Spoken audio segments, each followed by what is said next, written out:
Mease on the line, calling in from the Buffalo Field Campaign. And how you doing tonight, Mike? Better than the Buffalo, unfortunately. Yeah, I've been following it, and it just it makes me both sad and mad. What's happening to Buffalo and what's happening to their four-legged relatives, the wolf, and it's just crazy. But I wanted to give you some time and wanted our relatives to hear what's going on in the field and how we might be able to help on our end. Well, I'm honored to have the opportunity to speak to you all today.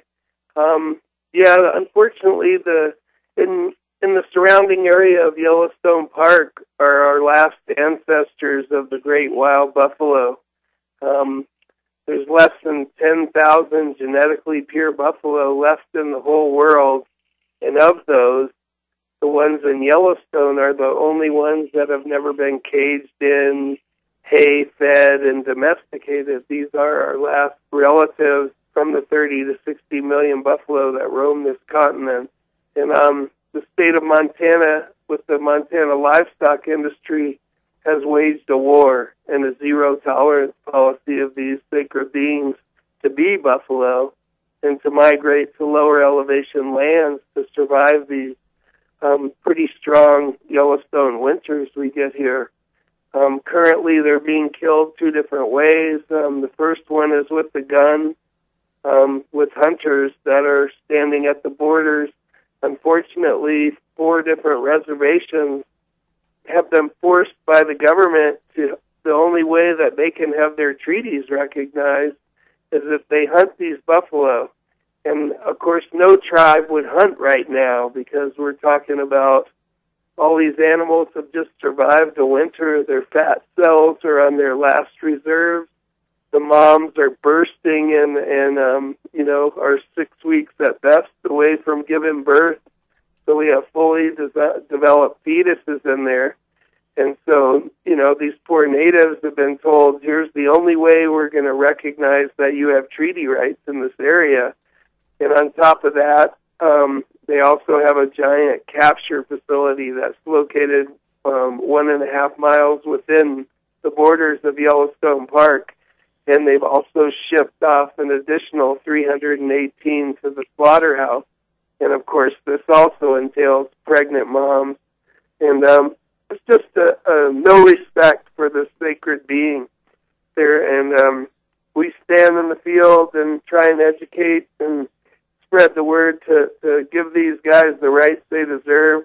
One young brother that has volunteered for us for the last 2 years has seen enough and had taken it upon himself to lock down and shut down the capture facility so that no horse trailers could go in there to grab them and ship them to slaughter. And he was able to delay the practice for at least 3 hours. And so, people are standing up. People are making a difference. But unfortunately, all of our taxpayer dollars, every United States citizen is paying for the benefit of one sole special interest, and that's the livestock industry of the state of Montana. That's crazy. And so how can we as taxpayers, I know I know it's very difficult, but how can we get behind you and not have to we could boycott that industry, but how would we go about that? What would be some advice that you could give us? Well, first and foremost, a lot of Congress and Senate conversation nowadays is based on this excessive budget. And for us to be giving $3 to $5 million a year of all of our taxpayer dollars to fund this plan, that's the sole beneficiary is the Montana livestock industry.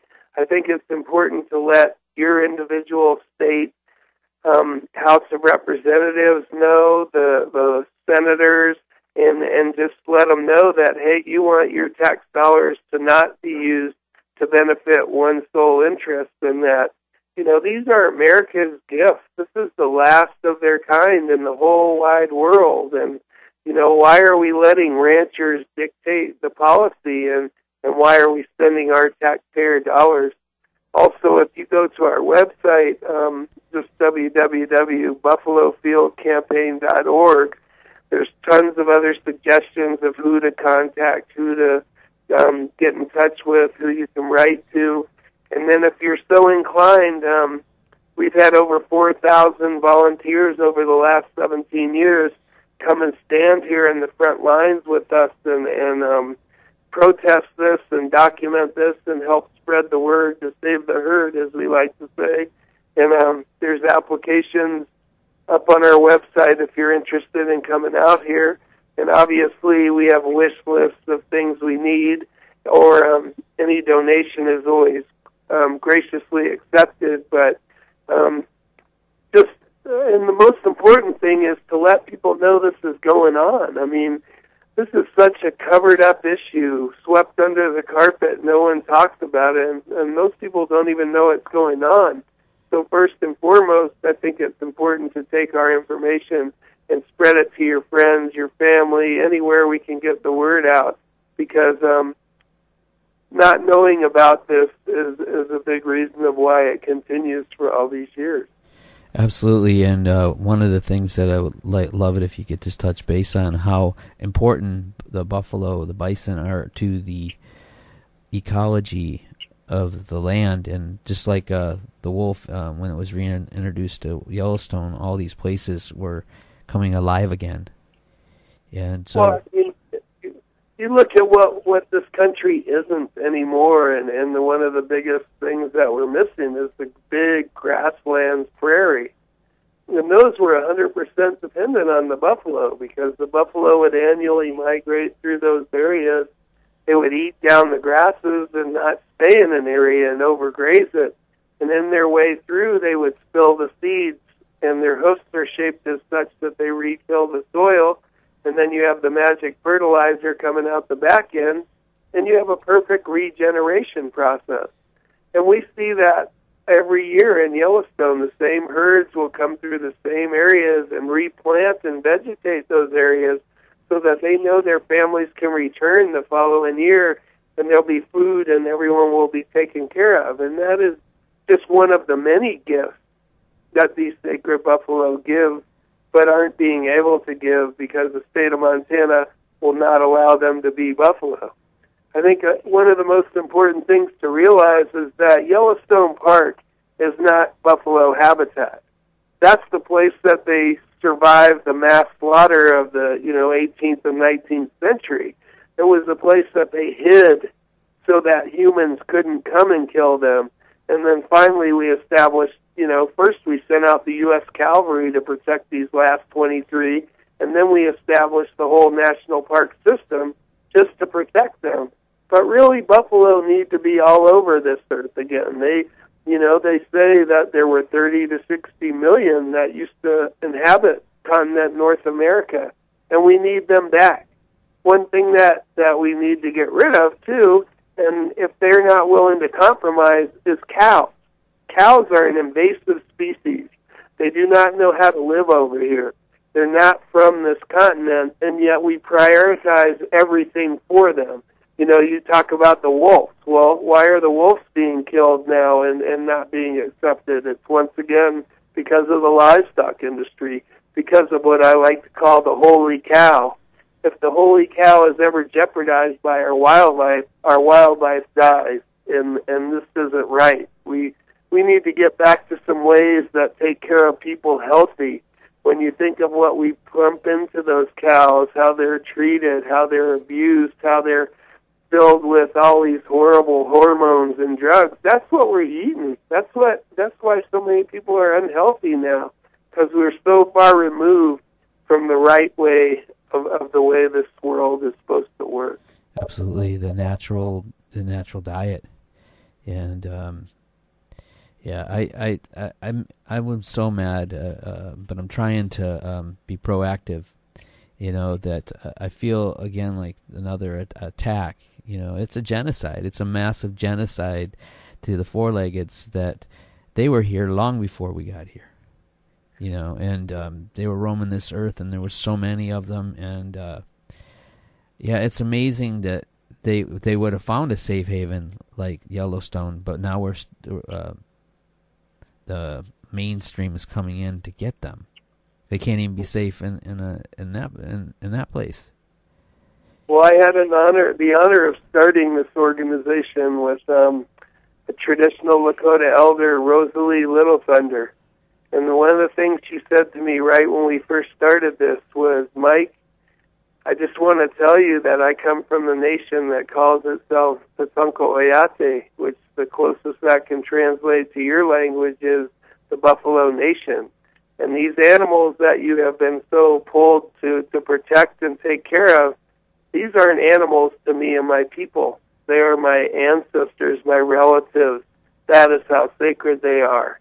And to watch this genocide, this abuse go on, and to know that so many people on so many reservations everywhere could bring these buffalo back there and start to live off them again and get healthy and cure some of these diabetic epidemics that are occurring and get people off the commodities program and back to a native, natural way of living and eating and being healthy again.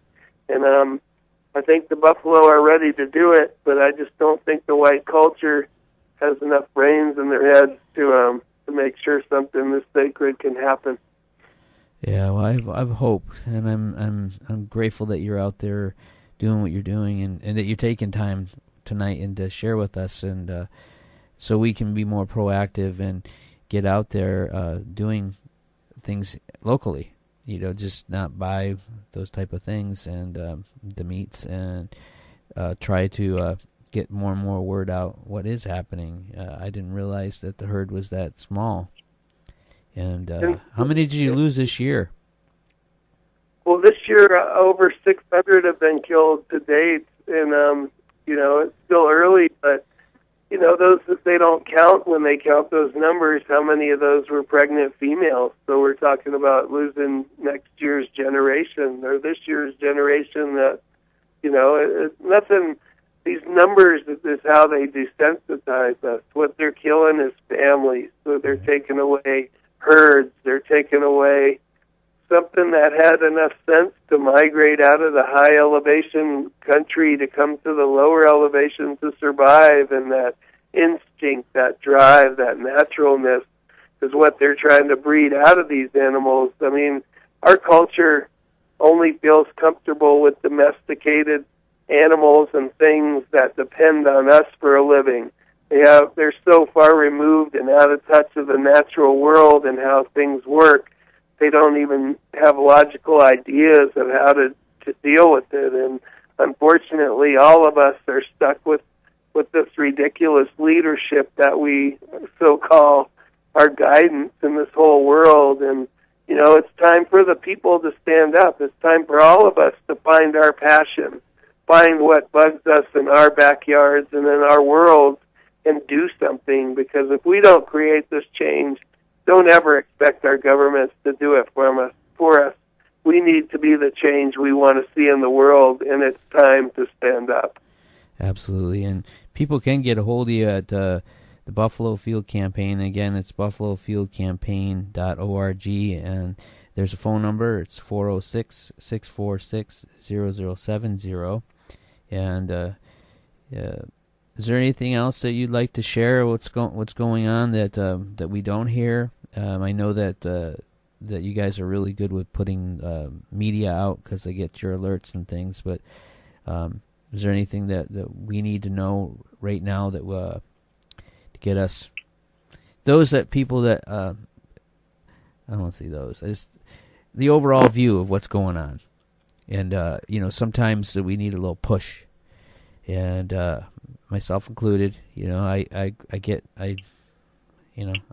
I just wanted to make sure that we had this time because this is the last. Well, I think once the buffalo are gone, in my opinion, it's just like the salmon here. There's no way we're going to survive. And that, I think, is what a lot of prophecies say. But they also talk about the coming together of the rainbow tribe, and that's not to be confused with the rainbow people. The rainbow tribe is all of us, that we need to get rid of our prejudice, get rid of our are ways that we don't work together. Because I think if nothing else, like that Occupy movement really showed one great message, that we are all the 99%. And if 99% of us could unite, we could be this fist and make a change in today's world. But instead, we spend all our time fighting and bickering with each other. And that's, I think, the message of the buffalo, that we're all just as important as each other. And when we all come together, we can make this change and leave something for our children's future. Because at this rate, I'm really scared of what we're going to leave the next generation. Yeah. But you're the second person tonight that talked about that. We have to get rid of our judgments and our prejudice towards everything. And then we can honestly work together as people. And then we can see all those things that are happening, and we can make change. I think that's so important, what you just said. Well, thank you, and I'm very honored that you let us help spread the word. And, you know, I know a lot of people can't travel and come all the way out here, but, you know, that's my message always, is find your passion.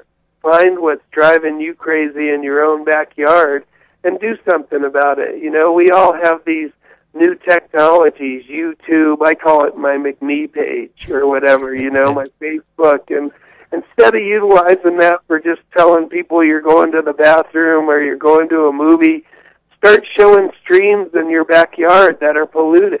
Start sharing useful information that can help us make these changes, and utilizing the technology of today to educate, because we need to educate and make people understand that any way you turn your head, we need help. We need change. And so find your passion and go out and do something about it. Absolutely. And again, thanks for sharing with us this evening, and I hope that we can continue this dialogue in the future. And I hope that you roll through Olympia again. Oh, anytime, and we'll probably be back out there in the fall with Good Shield and all those guys spreading the word. But thank you for your work as well, and what you do and what you talk about is always important, and that's part of this big change as well. Yeah, we all have to work together and join the, pardon the pun, but, you know, the herd. We have to join it. We have to become one, that family. We have to realize that. So again, thanks, Mike, for sharing with us, and hugs to everybody there. And the airways are open, so let us know if you need to get something out. Okay, thank you all, too, and hopefully I'll get to see you this fall, my friend. Yeah, yeah, I hope so, too. I hope that we more not so by surprise. I saw you at the traditions by surprise, so maybe we'll know you're coming, and we can actually sit and spend some time.